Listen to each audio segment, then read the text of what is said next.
Good morning. शुभ प्रभात। कैसे हैं आप? आशा कर रहा हूँ बहुत अच्छे होंगे। मैजिक स्टडी यूपी में आपका मनीष सर के द्वारा समासों की कक्षा में तहे दिल से स्वागत अभिनंदन है।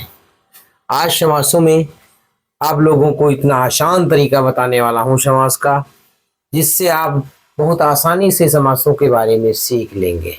उन समासों की श्रृंखला में आज सबसे पहले मैं आपको बताऊंगा अव्ययी भाव समास की परिभाषा क्या होती है और अव्ययी भाव समास क्या होता है। तो सबसे पहले इसकी परिभाषा पूर्व पद प्रधानो अव्ययी भावा। जिस समास का पहला पद प्रधान होता है वहां वह वहां पर अव्ययी भाव समास होता है। जिस समास का पहला पद प्रधान होगा वहां अव्ययी भाव समास होगा। तो हिंदी में जिस समास का पहला पद अव्यय या प्रधान हो, जिस समास का पहला पद अव्यय या प्रधान हो वहां पर तथा दूसरा पद संज्ञा हो। दूसरा पद संज्ञा, पहला पद अव्यय या प्रधान, वहां पर अव्ययी भाव समास होता है। पहला पद क्या होना चाहिए? अव्यय व प्रधान। दूसरा पद क्या होना चाहिए? संज्ञा। अव्ययी भाव समास। इस समास को जब पहचान जाएंगे तो इसका विग्रह करने का एक अलग नियम है। अव्ययी भाव समास की पहचान हो जाने पर सबसे पहले अव्यय का अर्थ ज्ञात करते हैं। किसका अर्थ ज्ञात करते हैं? अव्यय का अर्थ ज्ञात करते हैं। अर्थ ज्ञात करने के बाद उसका संबंध संज्ञा के साथ सीधा जोड़ देते हैं। किससे? काकी के से। और फिर उसका हिंदी में लिखना है तो हिंदी में, अगर संस्कृत में वर्ड है तो उसको संस्कृत में, हिंदी को संस्कृत में अनुवाद कर देते हैं। बस हो गया अव्ययी भाव समास। अव्ययी भाव समास का बहुत छोटा सा तरीका, उसमें अव्यय और संज्ञा दो चीजें होती हैं। अव्यय और संज्ञा। अव्यय का अर्थ ज्ञात करेंगे, संज्ञा के साथ उसका संबंध स्थापित करेंगे, अव्ययी भाव समास हो गया। अब इसमें कुछ वाचक शब्द होते हैं, उनको बहुत ध्यान से समझिएगा। जब वाचक शब्द आप समझ जाएंगे तो आप अव्ययी भाव समास को भी समझ जाएंगे। अव्ययी भाव समास में वाचक शब्द बहुत स्पेशल होते हैं। अगर कहीं पर तुमको लिखा मिल जाए सु, तो सु को लिख देंगे समृद्धि। अगर कहीं मिल जाए ऊपर तो लिख देंगे पास।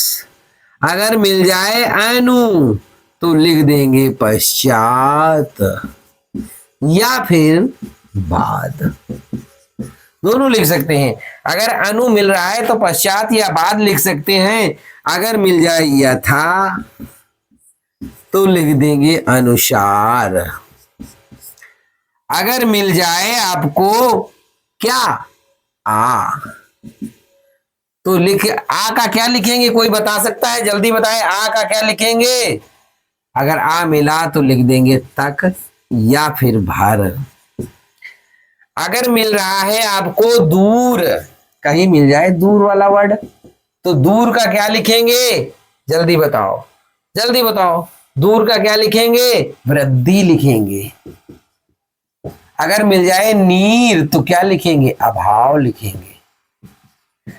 और इसी प्रकार से बहुत सारे वाचक होते हैं, लेकिन परीक्षा में यहां से, यहां से, यहां से और यहां से, कभी कभी इससे भी पूछा जाता है। इन दोनों से बहुत कम पूछा गया है, इन दोनों शब्दों से, पदों से। तो ये पद बहुत इंपॉर्टेंट है। इनको इनके स्थान पर क्या लिखते हैं बहुत आसानी से देख लीजिएगा, और इसके एग्जाम्पल जब बताऊंगा तो आप बहुत आसानी से समझ जाएंगे। सबसे पहले मैंने जो बताया है वर्ड, उसके बारे में मैं लिखाऊंगा, उसके बाद फिर उससे आगे। तो सबसे पहले मैं बताया था सु। सु में मैंने कह दिया सुकुमार। सुकुमार, तो इसका क्या होगा? कुमार की वृद्धि। क्या होगा? कुमार की समृद्धि। मैंने कह दिया सुकवि। मैंने क्या कहा? सुकवि। तो क्या हो गया? कवि की वृद्धि। मैंने क्या कहा? सुकन्या। ये सरकार की योजना भी चल रही, सुकन्या। तो कन्या, यहां वृद्धि नहीं होगा, यहां समृद्धि होगा। यहां क्या होगा? कन्या की समृद्धि। क्या होगा? सु का मतलब होता है समृद्धि, लिखेंगे उसको काकी के साथ जोड़ देंगे। तो हो जाएगा अव्ययी भाव समास। अब इसके बाद मैंने इसका दूसरा वर्ड आपको बताया था, वो कौन सा बताया था? मैंने बताया था उप लिखो। तो उप का क्या लिखेंगे? उप गंगा। तो इसका क्या हो गया? गंगा के पास। मैंने क्या कहा था? काकी से संबंध जोड़ेंगे तो गंगा के पास हो गया। मैंने लिख दिया उप सॉरी उप उप यमुना। उप यमुना, तो यमुना के पास। मैंने लिख दिया उप विद्यालय। तो क्या होगा? विद्यालय के पास। मैंने लिख दिया उप विष। उप विष, तो क्या हो गया?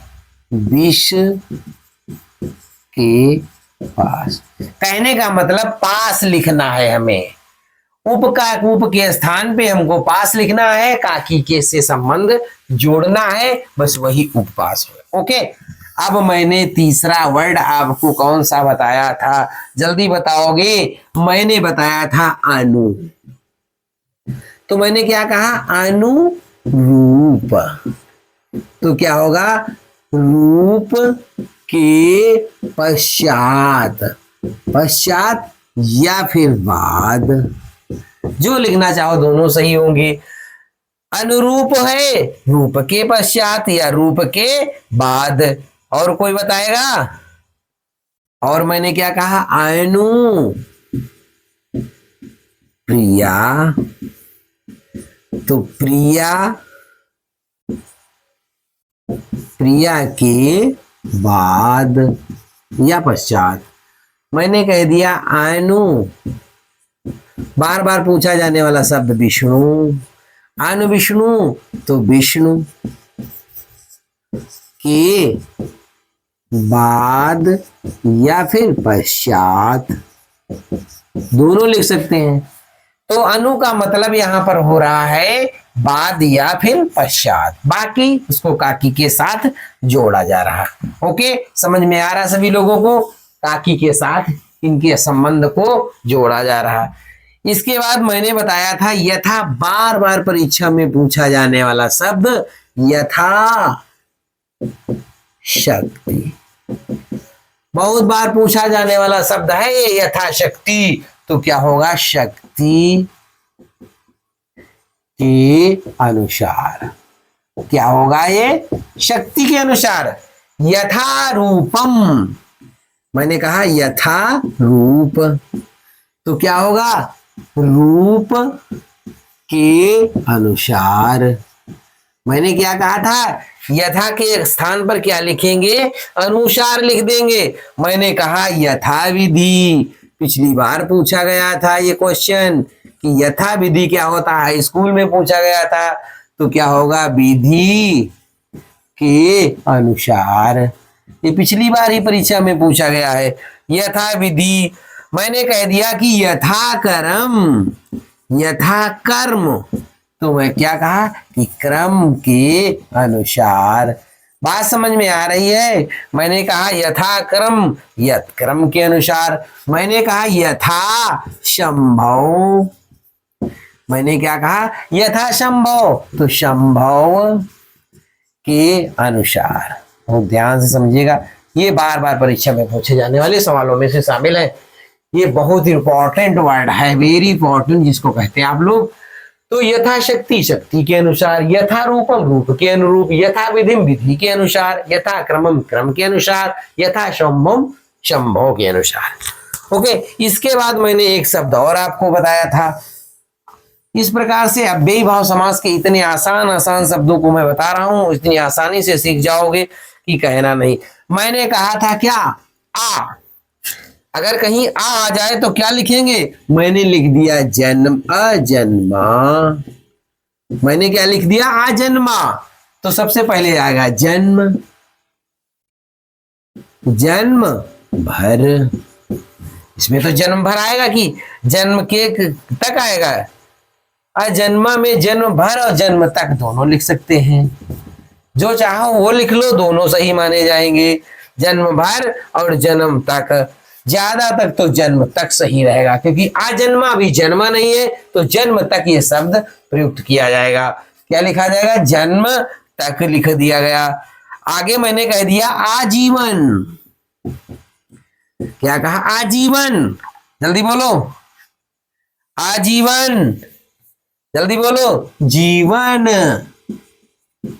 भर। आ शब्द के आजीवन, जीवन भर। इसी प्रकार से ये अव्ययी भाव समास की क्लास थी। और आपको कैसी लगी ये क्लास? कैसे लगे एग्जाम्पल? अगर बहुत आसान लगे हैं तो ज्यादा से ज्यादा लोगों को शेयर करिए, ज्यादा से ज्यादा लोगों को जोड़िए। और अगली बार आपको पढ़ाएंगे अगला तत्पुरुष समास। क्या पढ़ाएंगे? तत्पुरुष समास। ये नेक्स्ट वीडियो में आपको पढ़ने को मिलेगा।